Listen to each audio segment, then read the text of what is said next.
Welcome to एसएजीएस foundation. दोस्तों, प्राचीन भारत के इतिहास का यह दूसरा वीडियो है। ठीक है, इसमें हम लोग ब्राह्मण साम्राज्य से देखेंगे और प्राचीन इतिहास को ख़त्म करेंगे इस वीडियो में। ठीक है दोस्तों, पहला वीडियो अगर आपने नहीं दिया होगा तो ऊपर आई बटन दिया हुआ है, उसमें उसको दबा के पहला वीडियो आप देख सकते हैं। तो चलिए दोस्तों शुरू करते हैं, देखते हैं ब्राह्मण साम्राज्य के बारे में। ठीक है, ब्राह्मण साम्राज्य 15वां टॉपिक है लुसेंट के सामान्य ज्ञान जीके का। ठीक है दोस्तों, तो चलिए देखते हैं। इसमें दिया है पुष्यमित्र शुंग। ठीक है, पुष्यमित्र शुंग जिसने मगध पर शुंग वंश की नींव डाली, ब्राह्मण जाति का था। किस जाति का था? ब्राह्मण जाति का था। प्रश्न पूछा जा सकता है कि पुष्यमित्र किस जाति का था, तो आप उत्तर देंगे ब्राह्मण जाति का था। ठीक है, टॉपिक है शुंग शासकों ने अपनी राजधानी विदिशा में स्थापित की। ठीक है, इंडो यूनानी शासक मिनांडर को पुष्यमित्र शुंग ने पराजित किया। पुष्यमित्र शुंग ने 2 बार अश्वमेध यज्ञ किया।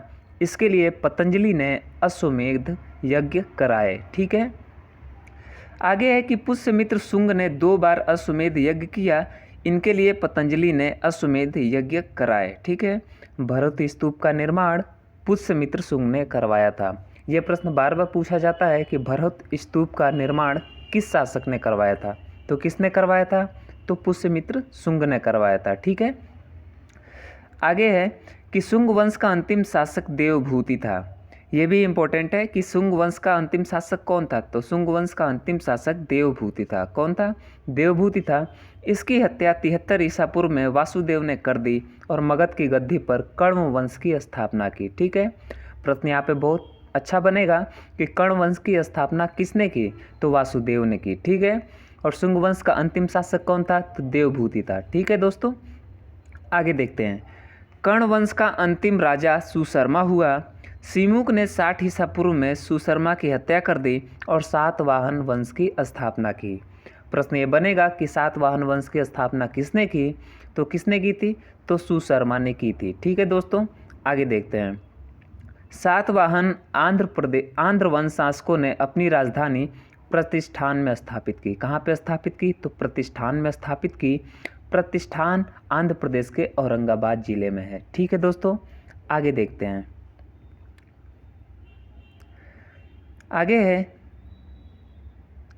आगे है दोस्तों, सातवाहन वंश के प्रमुख शासक थे सिमुक, सातकर्णी, गौतमी पुत्र सातकर्णी, वशिष्ठी पुत्र पुलुवामी तथा यज्ञश्री सातिकर्ण। ठीक है, ये सातवाहन वंश के प्रमुख शासक हुए। ठीक है, आगे है सातकर्णी ने 2 अश्वमेध या 1 राजसूय यज्ञ किया। सातवाहन शासकों के समय के प्रसिद्ध साहित्यकार हाल एवं गुणाढ़ थे। ठीक है दोस्तों, हाल ने गाथा सप्तशतक तथा गुणाढ़ ने बृहत कथा नामक पुस्तकों की रचना की। सातवाहन शासकों ने चांदी, तांबे, सीसा, पोटीन और कांसे की मुद्राओं का प्रचलन किया। ब्राह्मणों को भूमि अनुदान देने की प्रथा का आरंभ सातवाहन शासकों ने आरंभ किया। यह प्रश्न बहुत ही महत्वपूर्ण है, पूछा जा सकता है कि ब्राह्मणों को भूमि अनुदान देने की प्रथा का आरंभ किस वंश ने किया था, तो किस वंश ने किया था, तो सातवाहन शासकों ने किया था। सातवाहन शासकों की भाषा प्राकृति एवं लिपि ब्राह्मी थी। सातवाहन शासकों का समाज मातृसत्तात्मक था, यानी माता का ज़्यादा बोलबाला था, पितृसत्तात्मक नहीं था। सातवाहनों की महत्वपूर्ण कृतियाँ हैं, क्या हैं, तो कार्ले का चैत्य, अजंता एवं एलोरा की गुफाओं का निर्माण एवं अमरावती कला का विकास। सातकर्णी एवं अन्य सभी सातवाहन शासक दक्षिणापथ के स्वामी कहे जाते हैं। ठीक है, दक्षिणापथ के स्वामी कहे जाते हैं। आगे देखते हैं। अब दिया है 16वां टॉपिक है भारत के यवन राज्य। भारत में कौन कौन से यवन राज्य हुए? भारत पर आक्रमण करने वाले विदेशी आक्रमणकारियों का क्रम है हिंद यूनानी, शक, पल्लव, कुषाण। ये क्रम आपको याद रखना है। ठीक है दोस्तों, सबसे पहले आक्रमण कौन किए, तो हिंद यूनानी, फिर शक, फिर पल्लव और फिर कुषाण। ठीक है दोस्तों, आगे देखते हैं। सेल्यूकस निकेटर के द्वारा स्थापित पश्चिमी तथा मध्य एशिया के विशाल साम्राज्य को इसके उत्तराधिकारी एंटिओकस प्रथम ने अक्षुण्ण बनाए रखा। एंटिओकस द्वितीय के शासनकाल में विद्रोह के फलस्वरूप उसके अनेक प्रांत स्वतंत्र हो गए। बैक्ट्रिया के विद्रोह का नेतृत्व डियोडोटस प्रथम ने किया। बैक्ट्रिया पर डियोडोटस प्रथम के साथ इन राजाओं ने क्रमशः शासन किया। कौन कौन शासन किए? Diodotus second, Euthydemus, Demetrius, Menander, Eucratides, Antialcidas तथा हर्मिक्स। ठीक है दोस्तों, आगे देखते हैं।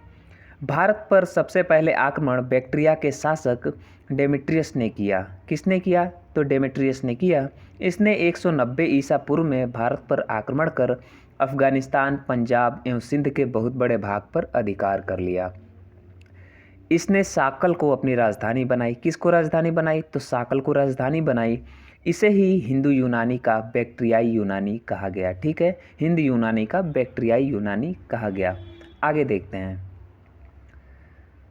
आगे दिया गया है कि हिंद यूनानी शासकों में सबसे अधिक विख्यात मीनांडर 165 ईसा पूर्व से 145 ईसा पूर्व हुआ। ठीक है दोस्तों, ये सबसे विख्यात था। इसको राजधानी साकल, आधुनिक सियालकोट शिक्षा का प्रमुख केंद्र था। ठीक है दोस्तों, मीनांडर ने नागसेन, नागार्जुन से बौद्ध की दीक्षा ली। पूछा जा सकता है कि मीनांडर किस धर्म का अनुयायी था। ये प्रश्न बार बार पूछा जाता है। तो मीनांडर जो था वो बौद्ध धर्म का अनुयायी था। ठीक है दोस्तों, मीनांडर के प्रश्न एवं नागसेन द्वारा दिए गए उत्तर एक पुस्तक के रूप में संग्रहित हैं, जिसका नाम मिलिंद पन्नो अर्थात मिलिंद के प्रश्न या मिलिंद प्रश्न है। ठीक है दोस्तों, ये याद रखना है। मिलिंद पन्नो की स्थापना मीनांडर के प्रश्न एवं नागसेन द्वारा दिए गए उत्तर एक पुस्तक में संग्रहित है। उस पुस्तक का क्या नाम है? तो मिलिंद लिख सकते हैं। मिलिंद के प्रश्न, मिलिंद प्रश्न या मिलिंदोपन्न। ठीक है दोस्तों, आगे देखते हैं। हिंद यूनानी भारत के पहले शासक हुए जिनके जारी किए सिक्कों के बारे में निश्चित रूप से कहा जा सकता है कि सिक्के किन किन राजाओं के हैं। ठीक है, भारत में सबसे पहले हिंदू यूनानियों ने ही सोने के सिक्के जारी किए। प्रश्न ये बन सकता है कि भारत में सबसे पहले सिक्के किसने जारी किए? सोने के सिक्के किसने जारी किए? तो हिंद यूनानी शासकों ने जारी किए। हिंद यूनानी शासकों ने भारत के पश्चिमोत्तर सीमा प्रांत में यूनान की प्राचीन कला चलाई, जिसे हेलेनिस्टिक आर्ट कहा जाता है। भारत में गांधार कला इसी का उदाहरण है। प्रश्न ये भी पूछा जाता है कि गांधार कला में कौन कौन सी संस्कृतियों का मिश्रण है? तो हिंद यूनानी कला का मिश्रण है। ठीक है दोस्तों, और हिंद यूनानी शासकों ने भारत के पश्चिमोत्तर सीमा प्रांत में यूनान की प्राचीन कला चलाई। उस कला को क्या कहते हैं? तो हेलेनिस्टिक आर्ट कहते हैं। क्या कहते हैं? हेलेनिस्टिक आर्ट कहते हैं। ठीक है, आगे देखते हैं। आगे है शक के बारे में, शकों के बारे में। यूनानियों के बाद शक आए। शकों की 5 शाखाएं थी और हर शाखा की राजधानी भारत और अफगानिस्तान में अलग अलग भागों में थी। कितनी शाखाएं थी? तो 5 शाखाएं थी। इसको याद रखना है। पहली शाखा ने अफगानिस्तान, दूसरी शाखा ने पंजाब, राजधानी तक्षशिला, तीसरी शाखा ने मथुरा, चौथी शाखा ने पश्चिमी भारत एवं 5वीं शाखा ने ऊपरी दक्कन पर प्रभुत्व स्थापित किया। ठीक है, याद रखना है। शक मूलतः मध्य एशिया के निवासी थे और चारागाह की खोज में भारत आए थे। ठीक है, शक कहाँ के निवासी थे? तो मूलतः मध्य एशिया के निवासी थे, मिडल ईस्ट के निवासी थे और चारागाह की खोज में वो भारत आए थे। 58 ईसा पूर्व में उज्जैन के एक स्थानीय राजा ने शकों को पराजित करके बाहर खदेड़ दिया और विक्रमादित्य की उपाधि धारण की। ठीक है, आगे देखते हैं। दोस्तों, अगर वीडियो आपको पसंद आ रही हो तो वीडियो को ज़्यादा से ज़्यादा शेयर कीजिए और हमारे चैनल को सब्सक्राइब कीजिए। ठीक है दोस्तों, कोई भी डाउट हो कमेंट बॉक्स पे हमें पूछिएगा। ठीक है, आगे देखते हैं। आगे है शकों पर विजय। ठीक है, आगे है शकों पर विजय के उपलक्ष्य में 58 ईसा पूर्व से एक नया संवत विक्रम संवत के नाम से प्रारंभ हुआ। उसी समय से विक्रमादित्य एक लोकप्रिय उपाधि बन गई, जिसकी संख्या भारतीय इतिहास में 14 तक पहुंच गई। गुप्त सम्राट चंद्रगुप्त द्वितीय सबसे अधिक विख्यात विक्रमादित्य था। ठीक है, आगे है कि शकों की अन्य शाखाओं की तुलना में दक्षिण भारत में प्रभुत्व स्थापित करने वाली शाखा ने लंबे अरसे तक शासन किया, लगभग 4 शताब्दी तक, यानी 400 साल तक शासन किया। ठीक है, गुजरात में चल रहे समुद्री व्यापार से यह शाखा काफ़ी लाभान्वित हुई और भारी संख्या में चांदी के सिक्के जारी किए। ठीक है, भारी संख्या में चांदी के सिक्के जारी किए। शकों का सबसे प्रतापी शासक रुद्रदामन था। रुद्रदामन प्रथम था, जिसका शासनकाल 130 से 150 ईस्वी गुजरात के बड़े भाग पर था। इसने काठियावाड़ की अर्धशुष्क सुदर्शन झील मौर्यों द्वारा निर्मित का जीर्णोद्धार किया। ठीक है, आगे देखते हैं। रुद्रदामन संस्कृत का बड़ा प्रेमी था। किस भाषा का प्रेमी था?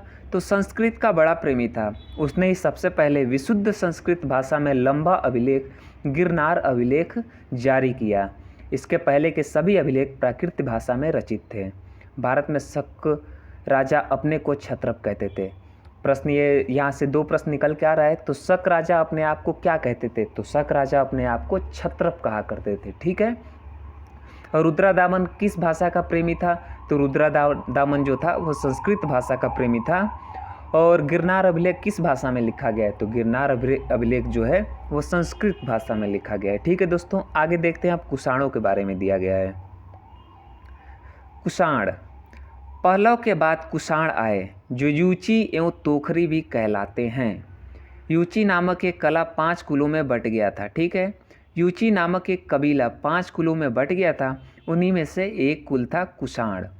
कुषाण वंश के संस्थापक कुजुल कडफिसेस था। ये प्रश्न आपको याद रखना है कि कुषाण वंश की स्थापना किसने की? तो कुजुल कडफिसेस ने की थी। इस वंश का सबसे प्रतापी राजा कनिष्क था। कुषाण वंश का सबसे प्रतापी राजा कौन था? तो कनिष्क था। ठीक है, इनकी राजधानी पुरुषपुर या पेशावर थी। ये भी याद रखना है।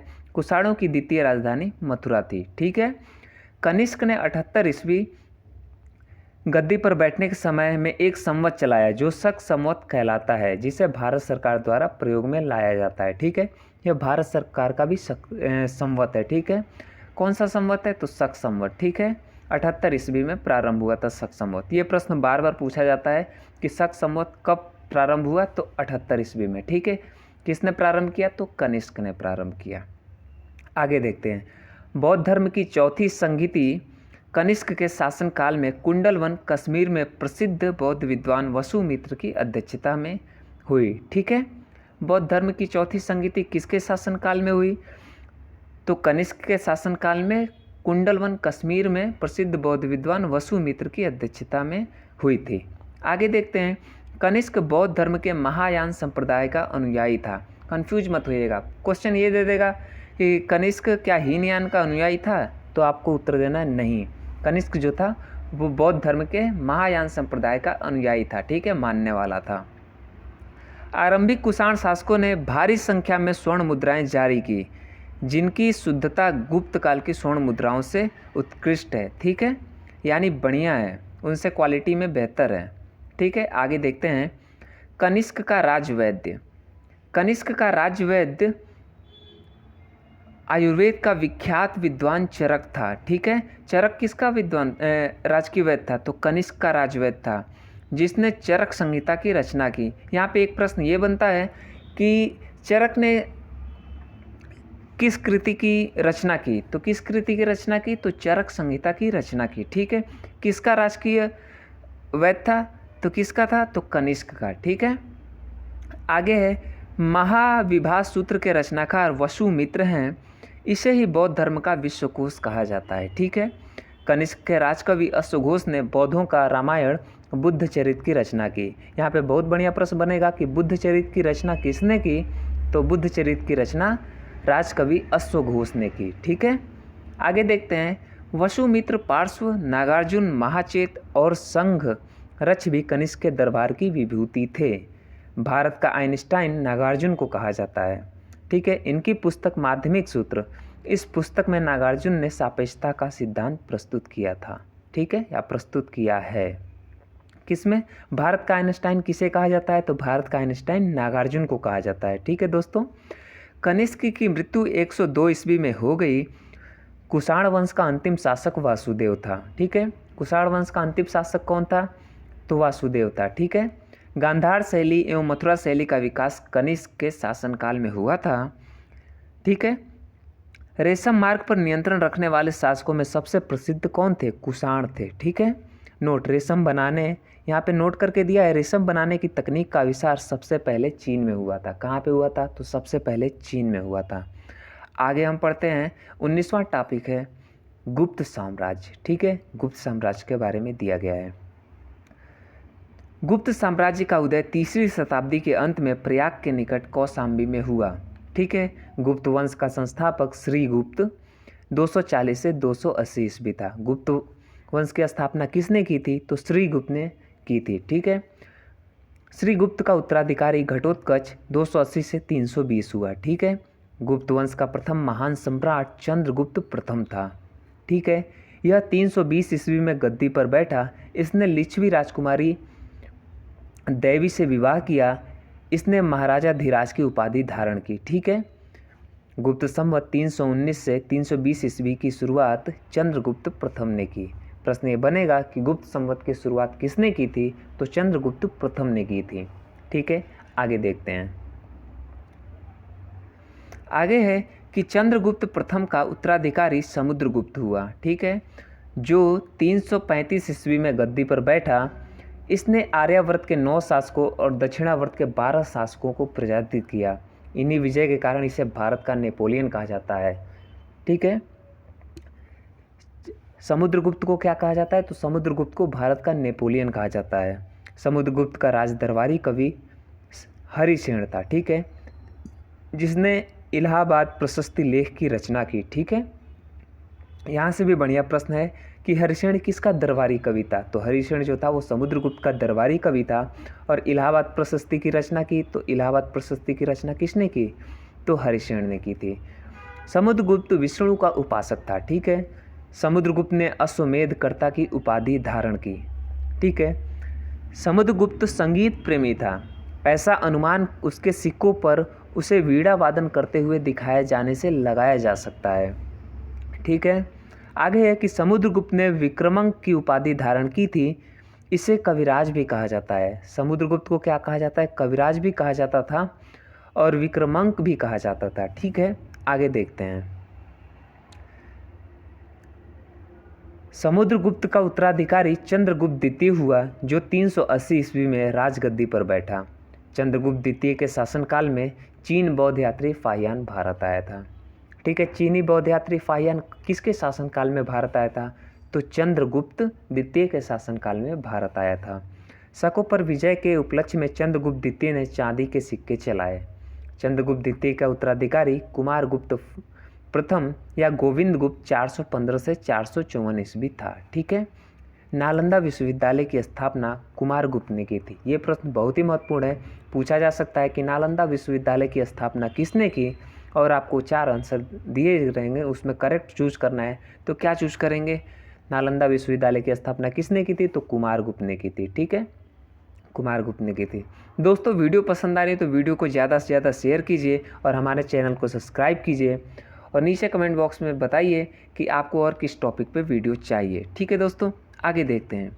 कुमारगुप्त प्रथम का उत्तराधिकारी स्कंदगुप्त 455 से 467 ईस्वी हुआ। ठीक है, ये 455 से 467 ईस्वी जो इस तरीके के ब्रैकेट में दिए गए हैं, ये उनका शासनकाल है। ठीक है, समय काल है।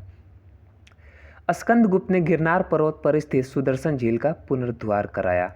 प्रश्न ये बनेगा कि सुदर्शन झील का पुनरुद्धार किसने करवाया? तो स्कंदगुप्त ने करवाया। ठीक है, स्कंदगुप्त ने पर्णदत्त को सौराष्ट्र का गवर्नर नियुक्त किया। ठीक है, किसको नियुक्त किया? पर्णदत्त को। स्कंदगुप्त के शासनकाल में ही हुणों का आक्रमण शुरू हो गया। अंतिम गुप्त शासक भानुगुप्त था। ठीक है, ये महत्वपूर्ण है। प्रश्न ये बन सकता है कि अंतिम गुप्त शासक का नाम बताइए, तो क्या है? भानुगुप्त। कौन है? भानुगुप्त है। ठीक है दोस्तों, आगे चलते हैं। गुप्त साम्राज्य की सबसे बड़ी प्रादेशिक इकाई देश थी। ठीक है, जिसके शासक को गोप्ता कहा जाता था, एवं दूसरी प्रादेशिक इकाई भुक्ती थी, जिसके शासक उपारिक कहलाते थे। ठीक है, सबसे बड़ी प्रादेशिक इकाई क्या थी? तो देश थी। ठीक है, और दूसरी प्रादेशिक इकाई क्या थी? भुक्ती थी। ठीक है, क्रमशः उनके शासकों के नाम क्या है? गोप्ता और उपरीक हैं। ठीक है, गोप्ता और उपरीक। ठीक है दोस्तों, आगे देखते हैं। भुक्ती के नीचे विषय नामक प्रशासनिक इकाई होती थी। ठीक है, भुक्ती के नीचे विषय नामक प्रशासनिक इकाई होती थी, जिसके प्रमुख विषयपति कहलाते थे। पुलिस विभाग का मुख्य अधिकारी दंडपाशिक कहलाता था। क्या कहलाता था? दंडपाशिक कहलाता था। ठीक है, पुलिस विभाग के साधारण कर्मचारियों को चाट एवं भाट कहा जाता था। ठीक है, प्रशासन की सबसे छोटी इकाई ग्राम थी, ग्राम का प्रशासन ग्राम सभा द्वारा संचालित होता था। ग्राम सभा का मुखिया ग्रामीण कहलाता था एवं अन्य सदस्य महत्तर कहलाते थे। ठीक है। ग्राम समूह की छोटी इकाई को पेठ कहा जाता था। गुप्त शासक कुमार गुप्त के दामोदरपुर ताम्रपत्र में भूमि बिक्री संबंधी अधिकारियों के क्रियाकलापों का उल्लेख है। ठीक है दोस्तों, आगे देखते हैं।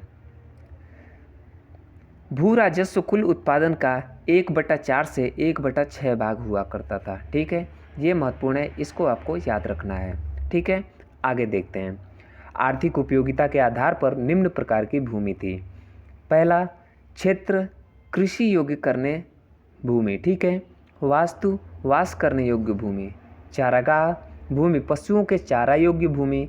किले ऐसी भूमि जो जीतने योग्य नहीं होती थी। अपरहत ऐसी भूमि जो जंगली होती थी। ठीक है। भूमियाँ किन प्रकार की थी? तो 5 प्रकार की थी। ठीक है। सिंचाई के लिए रहट या घंटी का प्रयोग होता था। श्रेणी के प्रधान को ज्येष्ठक कहा जाता था।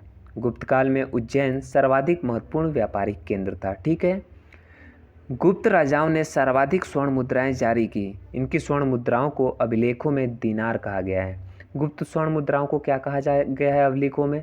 तो दीनार कहा गया है। आप इराक का दीनार मत समझिएगा। ठीक है, आगे देखते हैं। आगे है कायस्थों का सर्वप्रथम वर्णन याज्ञवल्क्य समृद्धि में मिलता है। जाति के रूप में कायस्थों का सर्वप्रथम वर्णन ओशनम समृद्धि में मिलता है। ठीक है। विंध्य जंगल में शंबर जाति के लोग अपने प्रमुख देवताओं को मनुष्य का मांस चढ़ाते थे। किसका मांस चढ़ाते थे? मनुष्य का, आदमी का, इंसान का मांस चढ़ाते थे। पहली बार किसी के सती होने का प्रमाण 510 ईस्वी के भानुगुप्त के एरण अभिलेख से मिलता है। पहली बार किसी स्त्री के सती होने का प्रमाण किससे मिलता है? तो 510 ईस्वी के भानुगुप्त के एरण अभिलेख से मिलता है। ठीक है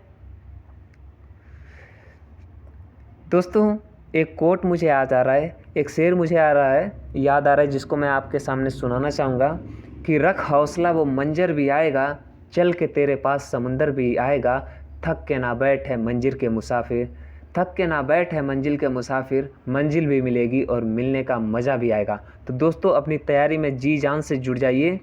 ठीक है दोस्तों, और ऐसे ही पढ़ते रहिए। आगे देखते हैं कि गुप्त काल में वेश्यावृत्ति करने वाली महिलाओं को गणिका कहा जाता था। ठीक है, क्या कहा जाता था? गणिका कहा जाता था।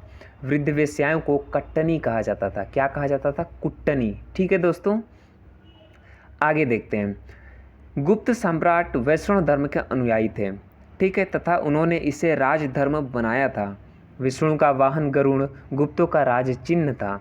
गुप्त काल में वैष्णव धर्म सबसे महत्वपूर्ण अवशेष देवगढ़ झांसी का दशावतार मंदिर है। ठीक है, आगे देखते हैं। आगे है अजंता में निर्मित 29 गुफाओं में वर्तमान में से केवल 6 ही शेष हैं, जिनमें गुफा संख्या 16 एवं 17 ही गुप्तकालीन है। इसमें गुफा संख्या 16 में उत्कीर्ण मरणासन राजकुमारी का चित्र प्रशंसनीय है। ठीक है दोस्तों, आगे देखते हैं दोस्तों। गुफा संख्या 17 के चित्र को चित्रशाल कहा गया है। इस चित्रशाला में बुद्ध के जन्म, जीवन, महाभिनिष्क्रमण एवं महापरिनिर्वाण की घटनाओं से संबंधित चित्र उद्धृत किए गए हैं। ठीक है, गुफा नंबर 17 में। ठीक है, अजंता की गुफाएं बौद्ध धर्म की महायान शाखा से संबंधित है। अजंता की गुफाएं किससे संबंधित हैं? तो बौद्ध धर्म की महायान शाखा से। ठीक है, गुप्त काल में निर्मित अन्य गुफा बाघ की गुफा है, जो ग्वालियर के समीप बाघ नामक स्थान पर विंध्य पर्वत को काटकर बनाई गई है। चंद्रगुप्त द्वितीय के शासनकाल में संस्कृत भाषा का सबसे प्रसिद्ध कवि कालिदास थे। ठीक है, आगे देखते हैं। आगे यहाँ पे दिया गया है कि चंद्रगुप्त द्वितीय के दरबार में रहने वाला आयुर्वेदाचार्य धवंतरी थे। कौन थे? धवंतरी थे। ठीक है, गुप्त काल में विष्णु शर्मा द्वारा लिखित पंचतंत्र संस्कृत को संसार का सर्वाधिक प्राचीन ग्रंथ माना जाता है। ठीक है, सर्वाधिक प्रचलित ग्रंथ, प्राचीन नहीं, प्रचलित ग्रंथ माना जाता है। यहाँ पे प्रश्न ये बन सकता है कि पंचतंत्र की रचना किसने की? तो विष्णु शर्मा द्वारा की गई थी। किस भाषा में? तो संस्कृत भाषा में। बाइबिल के बाद इसका स्थान दूसरा है। इसे 5 भागों में बांटा गया है। मित्रभेद, मित्रलाभ, संधि विग्रह, लब्ध प्रणास, अपरिच्छाकारित्व। ठीक है। आर्यभट्ट ने आर्यभट्टियम एवं सूर्य सिद्धांत नामक ग्रंथ लिखे। इसी ने सर्वप्रथम बताया कि पृथ्वी सूर्य के चारों तरफ घूमती है। ठीक है, आगे देखते हैं। चंद्रगुप्त द्वितीय के दरबार में रहने वाले कुछ प्रमुख विद्वान थे। आर्यभट्ट, वारामिहिर, धवंतरी, ब्रह्मगुप्त इत्यादि। ठीक है दोस्तों, यहाँ पे गुप्तकालीन कुछ प्रसिद्ध मंदिरों के नाम दिए गए हैं और उनका स्थान दिया गया है। इनको दोस्तों आप याद करिएगा, 4-5 बार रिवीजन कीजिएगा, तैयारी कीजिएगा, पढ़िएगा तो आपको याद हो जाएगा। ठीक है, कोई देखो दोस्तों, सफलता का कोई भी शॉर्टकट नहीं होता है। ठीक है, आप जितना पढ़ेंगे उतना ही आपके लिए बेहतर रहेगा। आगे है विष्णु मंदिर। ठीक है, कहाँ पे? तिगवा, जबलपुर, मध्य प्रदेश में। शिव मंदिर भूमरा, नागौदा, मध्य प्रदेश में ये भी है। पार्वती नयना, कुठार, मध्य प्रदेश में ये भी है। दशावतार मंदिर देवगढ़, झांसी, उत्तर प्रदेश में है। ठीक है, और शिव मंदिर खोह, नागौद, मध्य प्रदेश में है। ठीक है, भीतर गांव मंदिर, भीतर गांव। ठीक है, और लक्ष्मण मंदिर ईंटों, कानपुर, उत्तर प्रदेश। ठीक है, किस द्वारा निर्मित है? तो ईंटों के द्वारा निर्मित है। आगे देखते हैं। आगे है कि चंद्रगुप्त द्वितीय के दरबार में रहने वाले कुछ प्रमुख विद्वान थे। ठीक है, कौन थे? आर्यभट्ट, वारामिहिर, धवंतरी, ब्रह्मगुप्त आदि। पुराणों की वर्तमान रूप में रचना गुप्त काल में हुई। ठीक है, इसमें ऐतिहासिक परंपराओं का उल्लेख है। गुप्त काल में चांदी के सिक्कों को रुपये का कहा जाता था। प्रश्न यहाँ पे बहुत ही अच्छा बनेगा कि गुप्त काल में चांदी के सिक्कों को क्या कहा जाता था? तो रुपये का कहा जाता था। ठीक है दोस्तों, याज्ञवल्क्य, नारद, कात्यायन एवं बृहस्पति स्मृतियों की रचना गुप्त काल में ही हुई। ठीक है, कब हुई? गुप्त काल में ही हुई। मंदिर बनाने की कला का जन्म गुप्त काल में हुआ। मंदिर बनाने की कला का जन्म कब हुआ था? तो गुप्त काल में हुआ था। ये प्रश्न आपको याद रखना है। ठीक है, सांस्कृतिक उपलब्धियों के कारण गुप्त काल को भारतीय इतिहास का स्वर्ण युग कहा जाता है। ठीक है, भारतीय इतिहास का स्वर्ण युग किसे कहा जाता है? तो गुप्त काल को भारतीय इतिहास का स्वर्ण युग कहा जाता है। आते हैं 20वां टॉपिक है। 20वां टॉपिक है पुष्यमित्र, पुष्यभूति वंश या वर्धन वंश। ठीक है, गुप्त वंश के पतन के बाद जिन नए राजवंशों का उद्भव हुआ उनमें मैत्रक, मौखरी, पुष्यभूति, परवर्ती गुप्त और गौड़ प्रमुख है।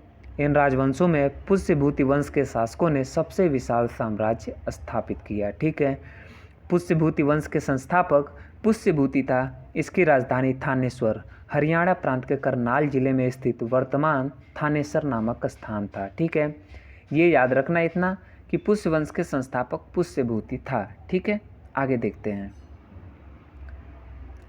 आगे है प्रभाकर वर्धन। ठीक है दोस्तों, प्रभाकर वर्धन इस वंश की स्वतंत्रता का जन्मदाता था तथा प्रथम प्रभावशाली शासक था जिसने परम भट्टारक और महाराजा धीराज जैसे सम्मानजनक उपाधियां धारण की। प्रभाकर वर्धन की पत्नी यशोमती से 2 पुत्र राजवर्धन और हर्षवर्धन, ठीक है, तथा एक कन्या राजश्री उत्पन्न हुई। राजश्री का विवाह कन्नौज के मौखरी राजा ग्रहवर्मा के साथ हुआ। आगे है मालवा के शासक देवगुप्त ने ग्रहवर्मा की हत्या कर दी और राजश्री को बंदी बनाकर कारागार में डाल दिया। ठीक है, राज्यवर्धन ने देवगुप्त को मार डाला, परंतु देवगुप्त के मित्र गौड़ नरेश शशांक ने धोखा देकर राज्यवर्धन की हत्या कर दी। ठीक है, यहाँ पे नोट करके दिया है कि शशांक शैव धर्म का अनुयायी था। इसने बोध वृक्ष बोध गया को कटवा दिया था। ये प्रश्न बहुत ही महत्वपूर्ण है दोस्तों कि बोध वृक्ष को किसने कटवा दिया था? तो किसने कटवा दिया था? शशांक ने कटवा दिया था। यह शैव धर्म का अनुयायी था। ठीक है, आगे देखते हैं। आगे है कि राज्यवर्धन की मृत्यु के बाद 606 ईस्वी में 16 वर्ष की अवस्था में हर्षवर्धन थानेश्वर की गद्दी पर बैठा। ठीक है, हर्ष को शिलादित्य के नाम से भी जाना जाता है। इसे परम भट्टारक नरेश की उपाधि धारण की थी। ठीक है, हर्षवर्धन से बहुत सारे प्रश्न पूछे जाते हैं दोस्तों, तो इस टॉपिक को ज़रा ध्यान से आप देखिए। ठीक है, हर्ष ने शशांक को पराजित करके कन्नौज पर अधिकार कर लिया तथा उसने अपनी राजधानी बनाई। ठीक है, हर्ष ने अपनी राजधानी कहाँ बनाई? तो कन्नौज को बनाई। ठीक है, हर्ष और पुलिकेशन द्वितीय के बीच नर्मदा नदी के तट पर युद्ध हुआ जिसमें हर्ष की पराजय हुई। चीनी यात्री हुएनसांग हर्षवर्धन के शासनकाल में भारत आया। यह प्रश्न बार बार दोहराया जाता है कि ह्वेनसांग किसके समय में भारत आया था, तो ह्वेनसांग जो था वो हर्षवर्धन के समय में भारत आया था। यहाँ पे नोट करके दिया हुआ है, ह्वेनसांग को यात्रियों में राजकुमार, नीति का पंडित एवं वर्तमान शाक्य मुनि कहा जाता है। वह नालंदा विश्वविद्यालय में पढ़ने एवं बौद्ध ग्रंथ संग्रह करने के उद्देश्य से भारत आया था। ठीक है, आगे है कि हर्ष 641 ईस्वी में अपने दूत चीन भेजे तथा 643 ईस्वी एवं 645 में 2 चीन दूत उसके दरबार में आए। ठीक है, हर्ष ने कश्मीर के शासक से बुद्ध के दंत अवशेष बलपूर्वक प्राप्त किए। ठीक है, कश्मीर के शासक से। ठीक है, आगे देखते हैं। हर्ष के पूर्वज भगवान शिव और सूर्य के अन्य उपासक थे। प्रारंभ में हर्ष भी अपने कुल देवता शिव का परम भक्त था। चीनी यात्री ह्वेनसांग से मिलने के बाद उसने बौद्ध धर्म की महायान शाखा को राजश्रय प्रदान किया और वह पूर्ण बौद्ध बन गया।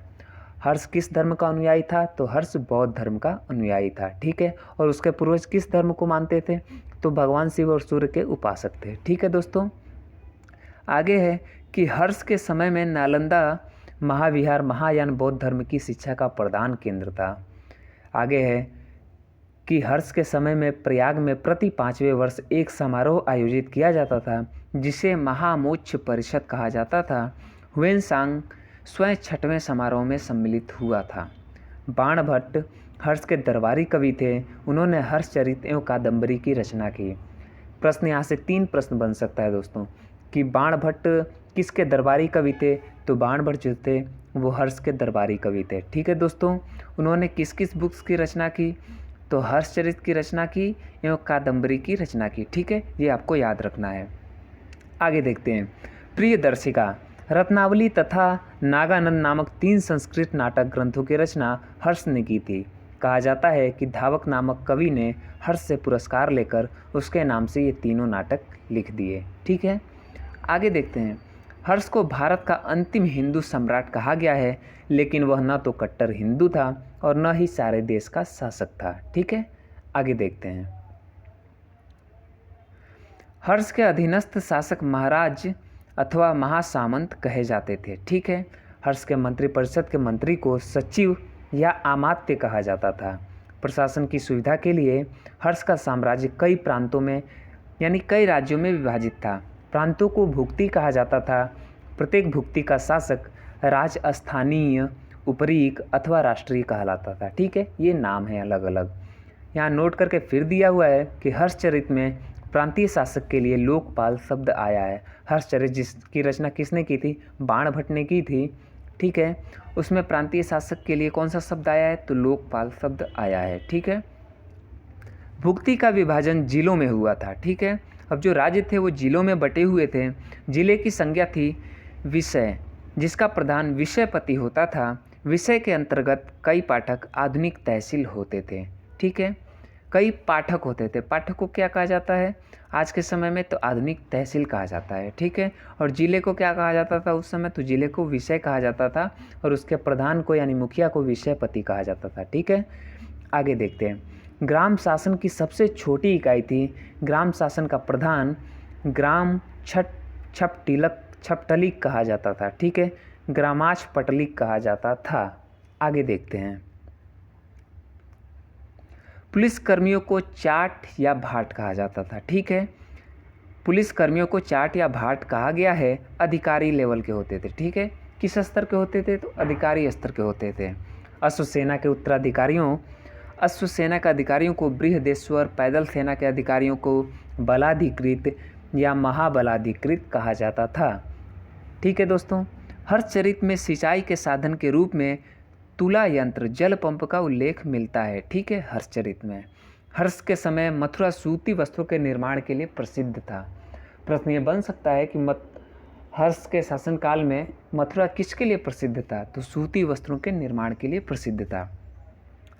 अब यहाँ पे हर्षचरित के अनुसार हर्ष की मंत्रिपरिषद को दिया गया है। भंडी प्रधान सचिव होता था। सिंहनाद प्रधान सेनापति होता था। कुंतल अश्वसेना का प्रधान और स्कंदगुप्त गज सेना का प्रमुख हुआ करता था। ठीक है दोस्तों, आगे देखते हैं। आगे 21वां टॉपिक है जिसमें दक्षिण भारत के प्रमुख राजवंशों के बारे में दिया गया है। ठीक है, इसके बारे में देखते हैं। पहला दिया गया है पल्लव वंश। ठीक है, पल्लव वंश का संस्थापक सिंह विष्णु 575 से 600 ईस्वी था। इसकी राजधानी कांची तमिलनाडु में कांचीपुरम थी। यह वैष्णव धर्म का अनुयायी था। ठीक है, किस धर्म का अनुयायी था? वैष्णव धर्म का। ठीक है। किरातार्जुनीयम के लेखक भारवी सिंह विष्णु के दरबार में रहते थे। आपको इतना याद रखना है कि किरातार्जुनीयम के लेखक कौन थे? तो भारवी थे। ठीक है दोस्तों, आगे देखते हैं। पल्लव वंश के प्रमुख शासक हुए। पल्लव वंश के प्रमुख शासक हुए क्रमशः दिया गया है। महेंद्र वर्मन प्रथम 600 से 630 ईस्वी, नरसिंह वर्मन प्रथम 630 से 638, महेंद्र वर्मन द्वितीय 668 से 670, परमेश्वर वर्मन प्रथम 670 से 680, नरसिंह वर्मन द्वितीय 704 से 728 और नंदी वर्मन द्वितीय 731 से 795। ठीक है। पल्लव वंश का अंतिम शासक अपराजित 879 से 897 ईस्वी हुआ। ठीक है। पल्लव वंश का अंतिम शासक कौन था? तो कौन था दोस्तों? अपराजित था। ठीक है। मत विलास प्रहसन की रचना महेंद्र वर्मन ने की थी। ठीक है, इसको याद रखिएगा आप। आगे देखते हैं। महाबलीपुरम। ठीक है।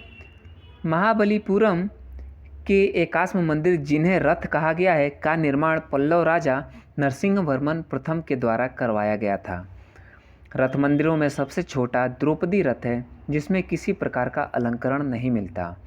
वातापी कोंड की उपाधि नरसिंह वर्मन ने धारण की थी। ठीक है, नरसिंह वर्मन प्रथम ने धारण की थी। ये प्रश्न बार बार पूछा जाता है कि वातापी कोंड की उपाधि किसने धारण की? तो किसने धारण की थी? नरसिंह वर्मन प्रथम ने। ठीक है, आगे देखते हैं।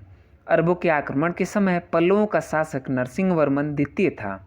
उसने राज सिंह, राजाओं में सिंह, आगम प्रिय, शास्त्रों का प्रेमी और शंकर भक्त, शिव का उपासक की उपाधियां धारण की।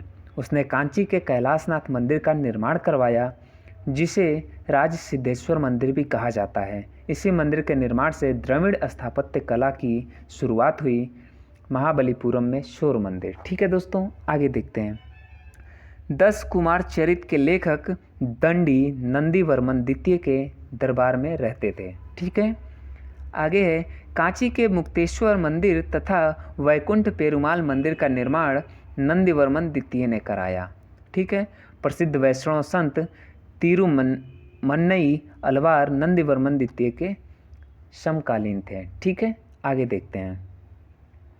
आगे है राष्ट्रकूटों के बारे में, राष्ट्रकूट वंश के बारे में। ठीक है, इसको भी देख लेते हैं।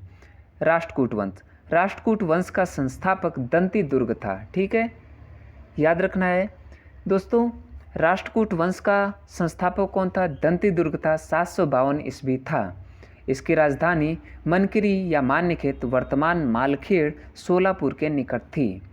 राष्ट्रकूट वंश के प्रमुख शासक थे कृष्ण प्रथम, ध्रुव गोविंद तृतीय, अमोद्य वर्ष कृष्ण सेकेंड, इंद्र थर्ड एवं कृष्ण थर्ड। ठीक है, एलोरा के प्रसिद्ध मंदिर कैलाश मंदिर का निर्माण कृष्ण प्रथम ने करवाया था।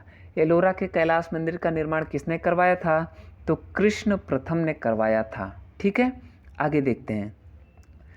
ध्रुव राष्ट्रकूट वंश का पहला शासक था, जिसने कन्नौज पर अधिकार करने हेतु त्रिपक्षीय संघर्ष में भाग लिया था और प्रतिहार नरेश वत्सराज एवं पाल नरेश धर्मपाल को पराजित किया। ठीक है, ध्रुव को धारावर्ष भी कहा जाता था।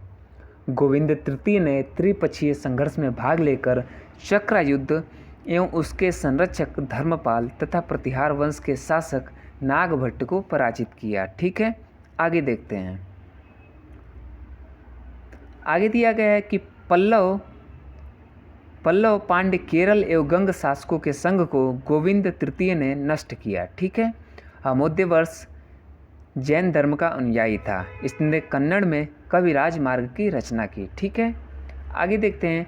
आदि पुराण के रचनाकार जिनसेन, गणितासार संग्रह के लेखक महावीराचार्य एवं अमोद वृत्ति के लेखक शक्तायना अमोद वर्ष के दरबार में रहते थे। ठीक है, आगे है। अमोद वर्ष ने तुंगभद्रा नदी में जल समाधि लेकर अपने जीवन का अंत किया। ठीक है, इंद्र तृतीय के शासनकाल में अरब निवासी अल मसूदी भारत आया।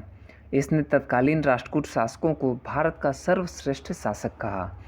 अब प्रश्न ये बनेगा कि अल मसूदी किसके शासनकाल में भारत आया तथा कहाँ का निवासी था।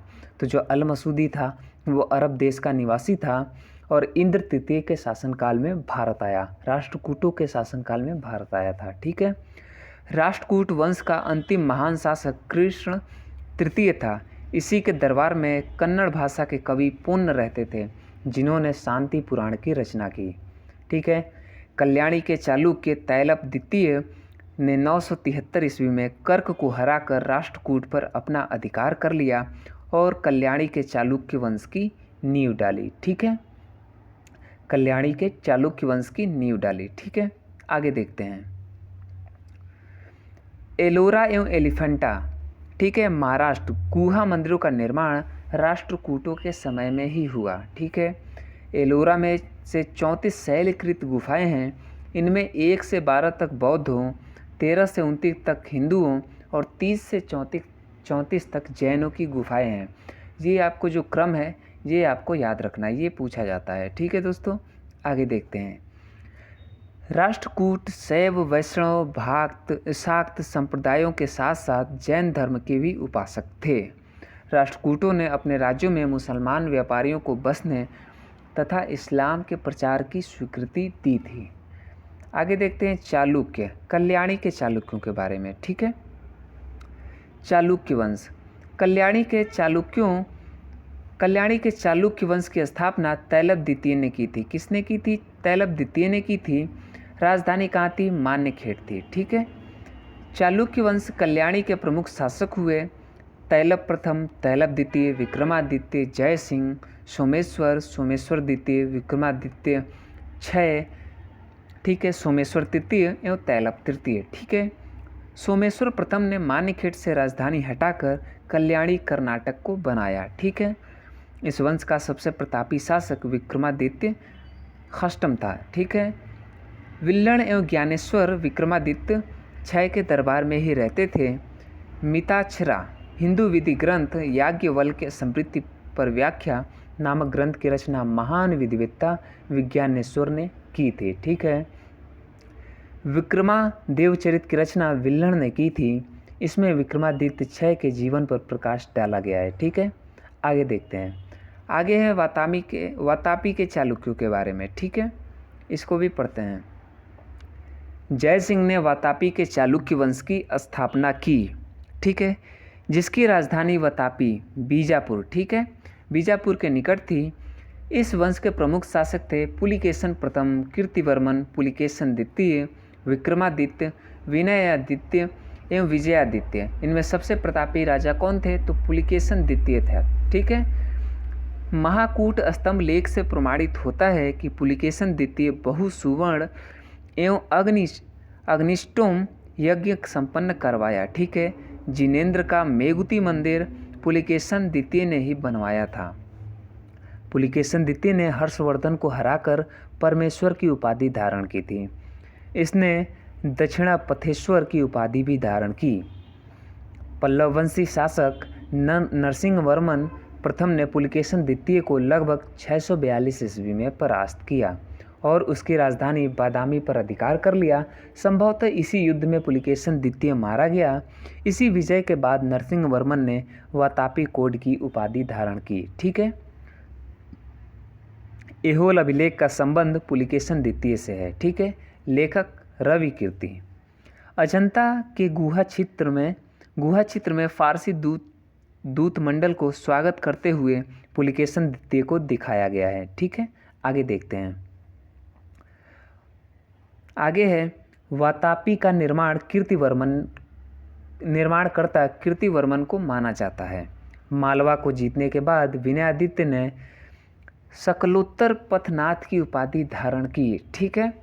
आगे है कि विक्रमादित्य के शासनकाल में ही दक्कन में अरबों ने आक्रमण किया। इस आक्रमण का मुकाबला विक्रमादित्य के भतीजा पुलकेशी ने किया। इस अभियान की सफलता पर विक्रमादित्य ने इसे अवनिजनाश्रय की उपाधि प्रदान की। ठीक है। विक्रमादित्य द्वितीय की प्रथम पत्नी लोक महादेवी ने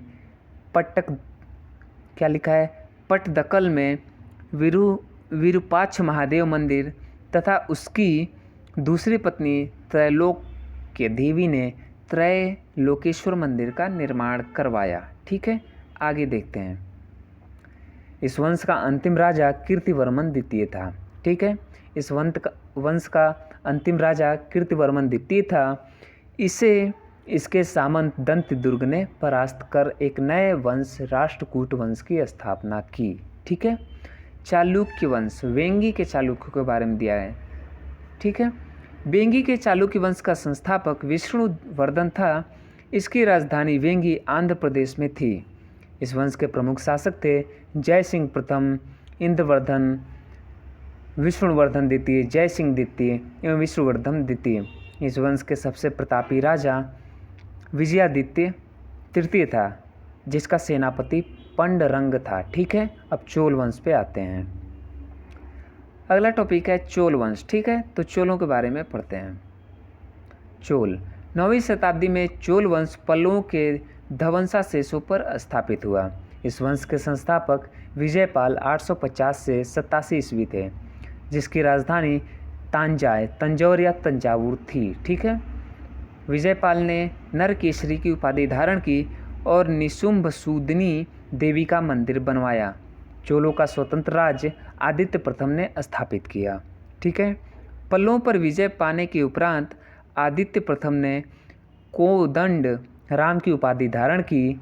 चोल वंश के प्रमुख राजा थे परांतक, राजराज फर्स्ट, राजेंद्र प्रथम, राजेंद्र द्वितीय एवं कुलोत्तुंग। ठीक है, तक्कोलम के युद्ध में राष्ट्रकूट नरेश कृष्ण तृतीय ने परातक वन को या परातक प्रथम को पराजित किया।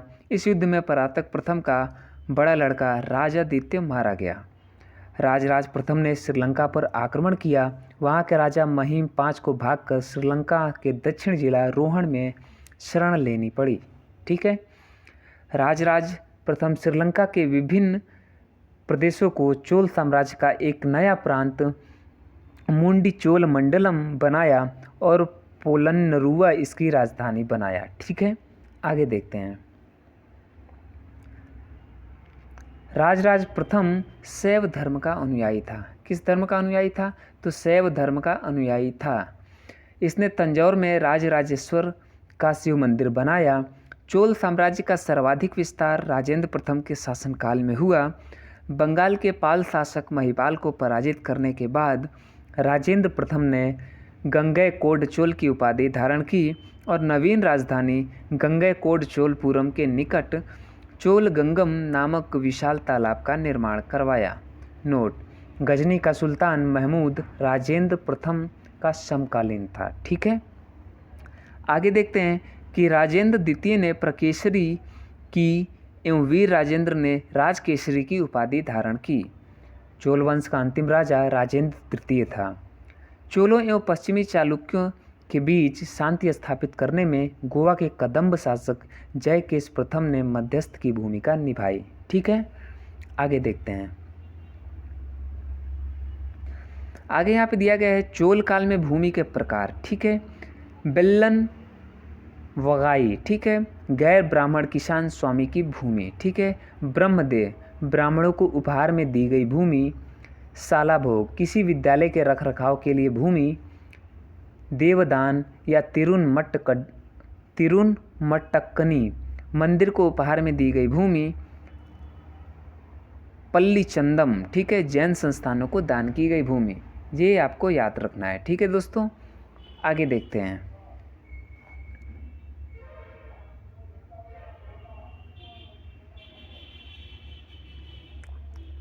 आगे है दोस्तों कि विक्रम चोल अभाव एवं अकाल से ग्रस्त गरीब जनता से राजस्व वसूल कर चिदम्बरम मंदिर का विस्तार करवा रहा था। ठीक है, कलोतुंग द्वितीय ने चिदम्बरम मंदिर में स्थित गोविंदराज विष्णु की मूर्ति को समुद्र में फेंकवा दिया। ठीक है, कालांतर में वैष्णव आचार्य रामानुजाचार्य ने उक्त मूर्ति का पुनरुद्धार किया और उसे तिरुपति मंदिर में प्राण प्रतिष्ठित किया या स्थापना की। चोल प्रशासन में भाग लेने वाले उच्च अधिकारियों को पेरुंदरम एवं निम्न श्रेणी के पदाधिकारियों को सेरुंदरम कहा जाता था। ठीक है, ये याद रखना है। आगे देखते हैं। संपूर्ण चोल साम्राज्य 6 प्रांतों में विभक्त था। कितने प्रांतों में विभक्त था? तो 6 प्रांतों में विभक्त था। कितने प्रांतों में? तो 6 प्रांतों में विभक्त था। प्रांत को मंडलम कहा जाता था। क्या कहा जाता था? प्रांत को मंडलम कहा जाता था। मंडलम कोट्टम में, कोट्टम नाडु में एवं नाडु कई कुर्रमों में विभक्त था। ठीक है। नाडु की स्थानीय सभा को नाटूर एवं नगर की स्थानीय सभा को नगरतार कहा जाता था। स्थानीय स्वशासन चोल प्रशासन की मुख्य विशेषता थी। चोल प्रशासन में स्थानीय स्वशासन की विशेषता मौजूद थी। ठीक है दोस्तों। उर सर्वसाधारण लोगों की समिति थी जिसका कार्य होता था सार्वजनिक कल्याण के लिए तालाबों और बगीचों के निर्माण हेतु गांव की भूमि का अधिग्रहण करना। ठीक है। सभा या महासभा, यह मूलतः अग्रहारों और ब्राह्मण बस्तियों की सभा थी जिसके सदस्यों को पेरुमक्कल कहा जाता था। यह सभा वरियम नाम की समितियों के द्वारा अपने कार्य को संचालित करती थी। सभा की बैठक गांव में मंदिर के निकट वृक्ष के नीचे या तालाब के किनारे होती थी। व्यापारियों की सभा को नगरम कहते थे। ठीक है। व्यापारियों की सभा को क्या कहते थे? तो नगरम कहते थे। आगे देखते हैं। आगे है कि चोल काल में भूमि कर उपज का 1/3 भाग हुआ करता था। ठीक है। गांव में कार्य समिति की सदस्यता के लिए जो वेतनभोगी कर्मचारी रखे जाते थे उन्हें मध्यस्थ कहा जाता था। ब्राह्मणों को दी गई करमुक्त भूमि को चतुर्वेदी मंगलम एवं दान की गई भूमि को ब्रह्मदेव कहा जाता था। चोल सेना का सबसे संगठित अंग था पदाति सेना। चोल काल में कासू सोने के सिक्के थे। तमिल कवियों में जयंगोदर प्रसिद्ध कवि था जो कलोतुंग प्रथम का राजकवि था। इसकी रचना है कलिंगतुपर्णी। ठीक है। आगे देखते हैं। कंबन और टकुट्टन और पुगलेंदी को तमिल साहित्य का त्रिरत्न कहा जाता है। तमिल साहित्य का त्रिरत्न कौन कौन से हैं? तो कंबन, ओटकुट्टन, पुगलेंदी। ठीक है। ये तमिल साहित्य के त्रिरत्न हैं। ठीक है दोस्तों, इसको याद रखना है। आगे देखते हैं।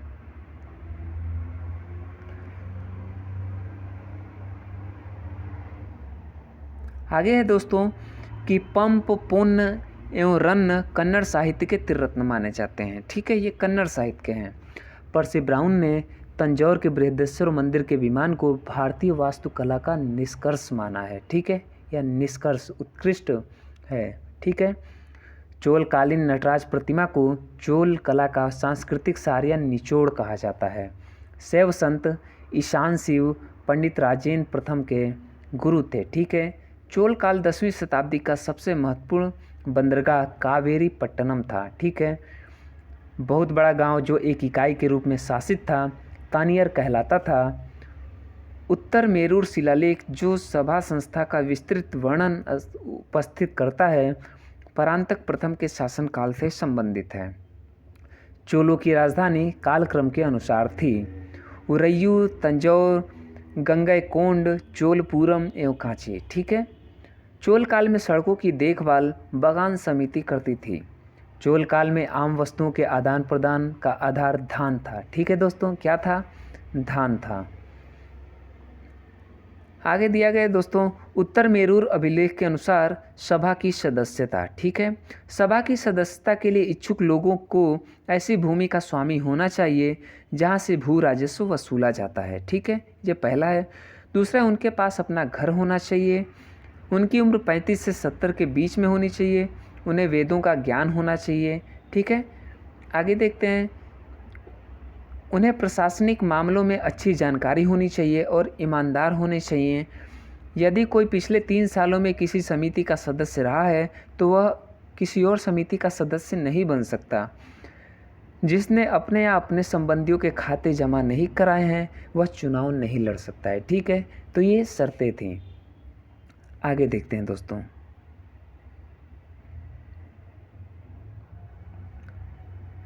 आगे दोस्तों कि चोल काल के विशाल व्यापारी समूह निम्न थे: वलंजियार, नानादेशी एवं मनीग्रामम। ठीक है। आज का मनीग्राम मत समझ लीजिएगा जिससे पैसे ट्रांसफ़र किए जाते हैं। ठीक है। मनीग्रामम है वो। ठीक है। संस्कृत शब्द है।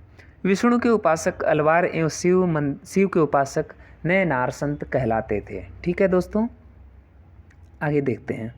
आगे है अब यादव वंश के बारे में। किसके बारे में? तो यादव वंश के बारे में है आगे। देवगिरी के यादव वंश की स्थापना भिल्लम पंचम ने की। इसकी राजधानी देवगिरी थी। इस वंश का सबसे प्रतापी राजा सिंहड़ 1210 से 1246 ईस्वी था। इस वंश का अंतिम शासक रामचंद्र था, जिसने अलाउद्दीन के सेनापति मालिक काफूर के सामने आत्मसमर्पण किया। ठीक है, इसमें इतना ही याद रखना है। अब होयसल वंश के बारे में दिया है।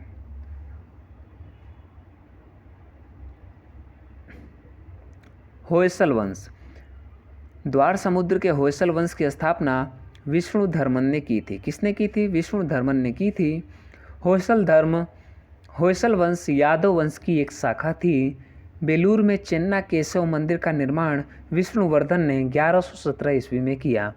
होयसल वंश का अंतिम शासक वीर वल्लाल तृतीय था, जिसे मालिक काफूर ने हराया था। होयसल वंश की राजधानी द्वार समुद्र आधुनिक हल्द्वानी था। ठीक है दोस्तों, कदम वंश में ज़्यादा कुछ नहीं दिया है। कदम वंश की स्थापना मयूर शर्मन ने की थी। कदम वंश की राजधानी वनवासी थी। ठीक है, इतना ही याद रखना है आपको। अब गंग वंश के बारे में दिया है। गंग वंश संस्थापक ब्रजहस्त पंचम था। ठीक है, संस्थापक कौन था? तो ब्रजहस्त पंचम था। अभिलेखों के अनुसार गंग वंश के प्रथम शासक कोंकणी वर्मा थी। गंगों की प्रारंभिक राजधानी कुवलाल कोलर थी। ठीक है, जो बाद में तलकाड हो गई। ठीक है, दत्तक सूत्र पर टीका लिखने वाला गंग शासक माधव प्रथम था। काकतीय वंश के बारे में अब देखते हैं। काकतीय वंश का संस्थापक बीटा प्रथम था, जिसने नलगोंडा हैदराबाद में एक छोटे से राज्य का गठन किया, जिसकी राजधानी अमनकोंड थी। ठीक है, इस वंश का सबसे शक्तिशाली शासक गणपति था।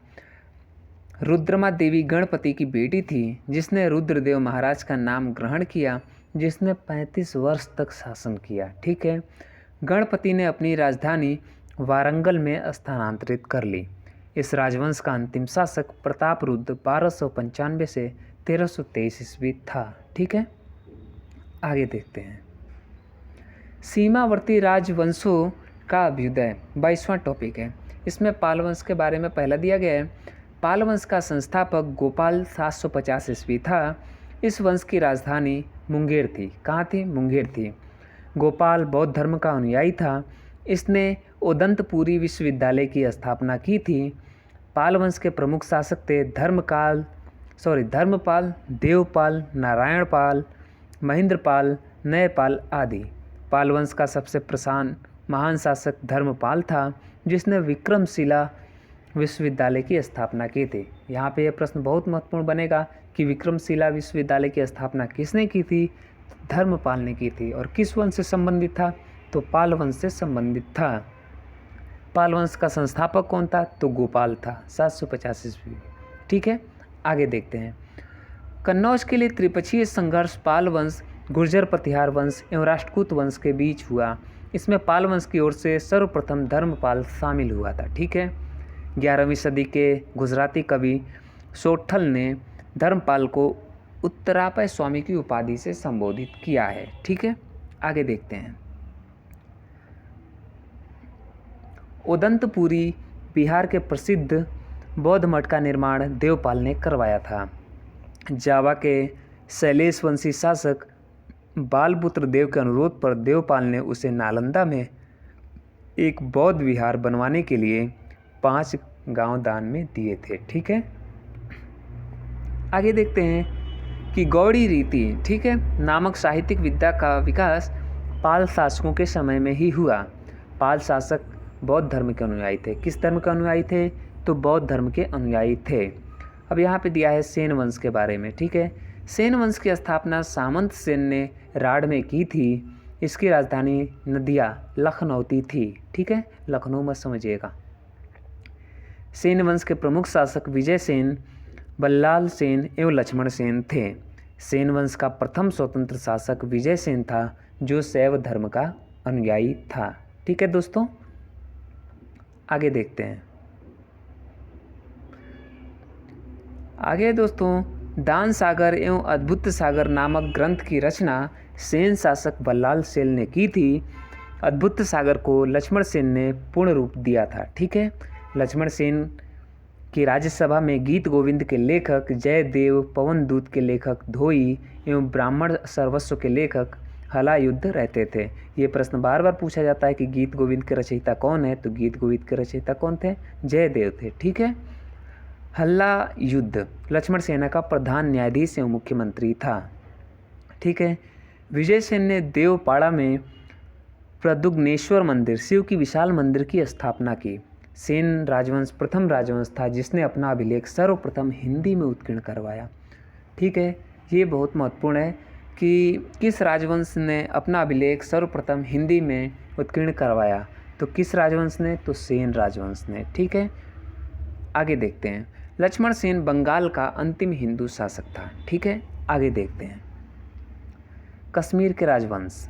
ठीक है, कश्मीर पर शासन करने वाले शासक वंश कालक्रम से इस प्रकार थे: काकोट वंश, उत्पक वंश, लोहार वंश। 627 ईस्वी में दुर्लभ वर्धन नामक व्यक्ति ने कश्मीर में कारकोट वंश हिंदू वंश की स्थापना की थी। वेनसांग ने उसके शासनकाल में कश्मीर की यात्रा की। ठीक है, कारकोट वंश का सबसे शक्तिशाली राजा ललितादित्य मुक्तापीड़ था। ठीक है, कश्मीर का मार्तंड मंदिर का निर्माण ललितादित्य मुक्तापीड़ के द्वारा करवाया गया था। कारकोट वंश के बाद कश्मीर पर उत्पल वंश का शासन हुआ। ठीक है, उत्पल वंश का शासन हुआ। इस वंश का संस्थापक अवंती वर्मन था। अवंतीपुर नामक नगर की स्थापना अवंती वर्मन ने ही की थी। अवंती वर्मन के अभियंता सूर्य ने सिंचाई के लिए नहरों का निर्माण करवाया। 980 ईस्वी में उत्पल वंश की रानी दिद्या एक महत्वाकांक्षी शासिका हुई। उत्पल वंश के बाद कश्मीर पर लोहार वंश का शासन हुआ। लोहार वंश का संस्थापक संग्राम राज था। संग्राम राज के बाद अनंत राजा हुआ, जिसकी पत्नी सूर्यमती ने प्रशासन को सुधारने में उसकी सहायता की। ठीक है दोस्तों, उसकी सहायता की। आगे देखते हैं। लोहार वंश का शासक हर्ष विद्वान कवि तथा कई भाषाओं का ज्ञाता था। कल्हड़ हर्ष का आश्रित कवि था। ठीक है, जयसिंह लोहार वंश का अंतिम शासक था जिसने 1128 से 1155 ईस्वी तक शासन किया। जयसिंह के शासन के साथ ही कल्हड़ की राजतरंगिणी का विवरण समाप्त हो जाता है। ठीक है, कामरूप का वर्मन वंश। ठीक है, 4वीं शताब्दी के मध्य कामरूप में वर्मन वंश का उदय हुआ। इस वंश की प्रतिष्ठा का संस्थापक पुष्यवर्मन था, जिसकी राजधानी प्रागज्योतिषी नामक स्थान पर थी। कालांतर में कामरूप पाल साम्राज्य का एक अंग बन गया। ठीक है, 23वां टॉपिक है राजपूत वंशों की उत्पत्ति। ठीक है, पहला है गुर्जर प्रतिहार वंश। मालवा का शासक नागभट्ट प्रथम गुर्जर प्रतिहार वंश का संस्थापक था। नागभट्ट द्वितीय को राष्ट्रकूट सम्राट गोविंद तृतीय ने हराया था।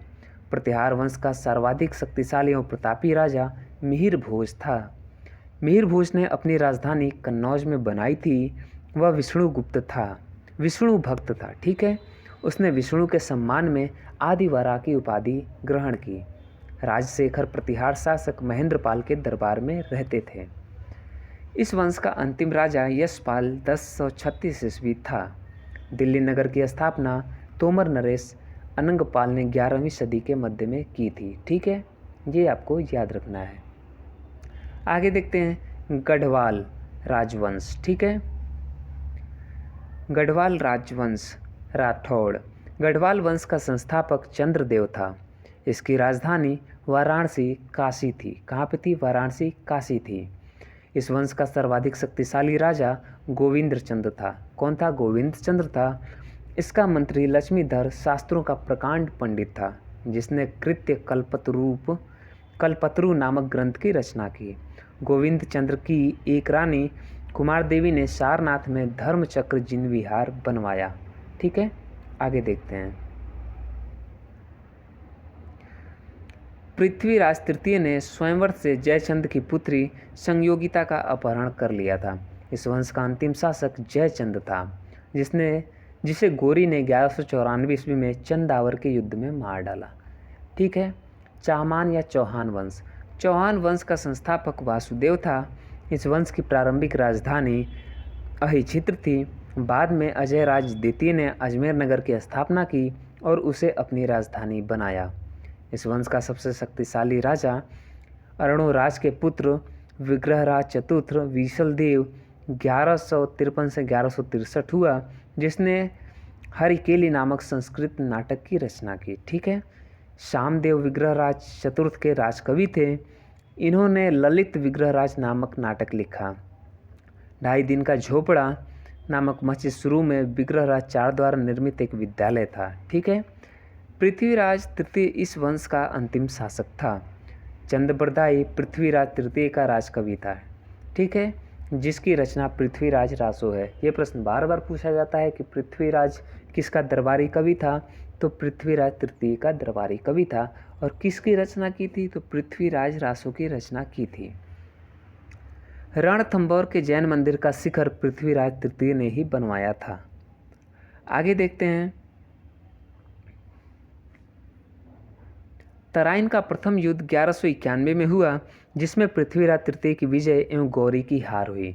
तराइन के द्वितीय युद्ध 1192 में हुआ, जिसमें गौरी की विजय एवं पृथ्वी की हार हुई। ठीक है, पृथ्वीराज तृतीय की हार हुई। अब परमार वंश के बारे में देखते हैं। परमार वंश का संस्थापक उपेंद्र राज था। इसकी राजधानी धारा नगरी थी। कहाँ पे थी? धारा नगरी, प्राचीन राजधानी उज्जैन। परमार वंश का सर्वाधिक शक्तिशाली राजा भोज था। ठीक है, राजा भोज ने भोपाल के दक्षिण में भोजपुर नामक झील का निर्माण करवाया। नैषधीय चरित्र लेखक श्रीहर्ष एवं प्रबंध चिंतामणि के लेखक मेरुतुंग थे। ठीक है, राजा भोज ने चिकित्सा, गणित एवं व्याकरण पर अनेक ग्रंथ लिखे। भोजकृत युक्ति कल्पतरु, ठीक है, में वास्तुशास्त्र के साथ साथ विविध वैज्ञानिक यंत्रों एवं उनके उपयोग का उल्लेख है। ठीक है दोस्तों, आगे देखते हैं कि नव साहसा चरित्र के लेखक या रचयिता पद्मगुप्त, 10 रूपक के रचयिता धनंजय, धनिक, हलायुद्ध एवं अगमती जैसे विद्वान वाक्यपति मुंज के दरबार में रहते थे। ठीक है दोस्तों, कविराज की उपाधि से विभूषित शासक था राजा भोज। ठीक है, आगे देखते हैं।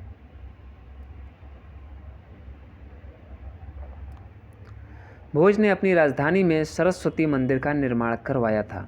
इस मंदिर के परिसर में संस्कृत विद्यालय भी खोला गया था। ठीक है, राजा भोज के शासनकाल में धारा नगरी विद्या तथा विद्वानों का प्रमुख केंद्र थी। भोज ने चित्तौड़ में त्रिभुवन नारायण मंदिर का निर्माण करवाया। भोजपुर नगर की स्थापना राजा भोज ने की थी। परमार वंश के बाद तोमर वंश का, उसके बाद चाहमान वंश का अंत 1297 ईस्वी में अलाउद्दीन खिलजी के सेनापति नुसरत खां और उलुग खां ने मालवा पर अधिकार कर लिया। ठीक है, आगे देखते हैं। आगे है चंदेल वंश। ठीक है दोस्तों,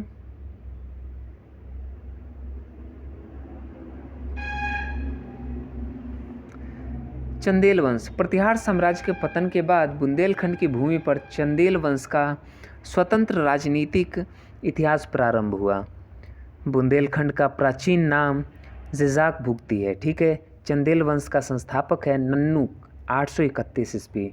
इसकी राजधानी खजुराहो थी। ठीक है, प्रारंभ में इसकी राजधानी कालिंजर महोबा थी।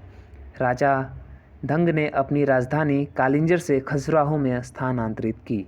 ठीक है, चंदेल वंश का प्रथम स्वतंत्र एवं सबसे प्रतापी राजा यशोवर्मन था। यशोवर्मन ने कन्नौज पर आक्रमण कर प्रतिहार राजा देवपाल को हराया तथा उससे एक विष्णु की प्रतिमा प्राप्त की, जिसे उसने खजुराहो के विष्णु मंदिर में स्थापित किया। ठीक है, आगे देखते हैं। आगे दोस्तों, धंग ने जिन्ननाथ, ठीक है, धंग ने जिन्ननाथ, विश्वनाथ एवं वैद्य मंदिर का निर्माण करवाया। कंदरिया महादेव मंदिर का निर्माण धंग देव द्वारा 999 ईस्वी में किया गया। धंग ने गंगा जमुना के संगम में शिव की आराधना करते हुए अपने शरीर का त्याग किया। चंदेल शासक विद्याधर ने कन्नौज के प्रतिहार शासक राज्यपाल की हत्या कर दी क्योंकि उसने महमूद गजनवी के आक्रमण का सामना किए बिना ही आत्मसमर्पण कर दिया था, यह हार मान ली थी। ठीक है, विद्याधरी अकेला ऐसा भारतीय नरेश था जिसने महमूद गजनी की महत्वाकांक्षाओं का सफलतापूर्वक प्रतिरोध किया। चंदेल शासक कीर्तिवर्मन की राज्यसभा में रहने वाले कृष्ण मिश्र ने प्रबोध चंद्रोदय की रचना की थी। इन्होंने महोबा के समीप कीर्ति सागर नामक जलाशय का निर्माण किया। आलाउदल नामक दो सेना नायक परमर्दिदेव के दरबार में रहते थे, जिन्होंने पृथ्वीराज चौहान के साथ युद्ध करते हुए अपनी जान गंवाई थी। ठीक है दोस्तों, आगे देखते हैं। चंदेल वंश का अंतिम शासक परमर्दिदेव ने 1202 में कुतुबुद्दीन ऐबक की अधीनता स्वीकार कर ली। इस पर उसके मंत्री अजय देव ने उसकी हत्या कर दी। ठीक है दोस्तों, अब सोलंकी वंश अथवा गुजरात के चालुक्य। ठीक है, सोलंकी वंश का प्रथम संस्थापक मूलराज प्रथम था। इसकी राजधानी अन्निलवाड़ थी। ठीक है, मूलराज प्रथम शैव धर्म का अनुयायी था। भीम प्रथम के शासनकाल में महमूद गजनी ने सोमनाथ के मंदिर पर आक्रमण किया। भीम प्रथम के सामंत विमल ने आबू पर्वत पर दिलवाड़ा का प्रसिद्ध जैन मंदिर बनवाया। सोलंकी वंश का प्रथम शक्तिशाली शासक जय सिंह सिद्धराज था। प्रसिद्ध जैन विद्वान हेमचंद्र जय सिंह सिद्धराज के दरबार में था। माउंट आबू पर्वत राजस्थान पर एक मंडप बनाकर जय सिंह सिद्धराज ने अपने 7 पूर्वजों की गजारोही मूर्तियों की स्थापना की। मोढेरा के सूर्य मंदिर का निर्माण सोलंकी राजाओं के शासनकाल में हुआ था। ठीक है, आगे देखते हैं। सिद्धपुर में रुद्र महाकाल के मंदिर का निर्माण जय सिंह सिद्धराज ने किया था। सोलंकी शासक कुमारपाल जैन मतानुयायी था। वह जैन धर्म के राजकीय प्रवर्तक के रूप में प्रसिद्ध है। सोलंकी वंश का अंतिम शासक भीम द्वितीय था।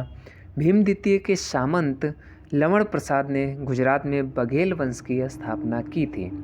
बघेल वंश का कर्ण द्वितीय गुजरात का अंतिम हिंदू सम्राट था, जिसने अलाउद्दीन खिलजी की सेनाओं का मुकाबला किया था।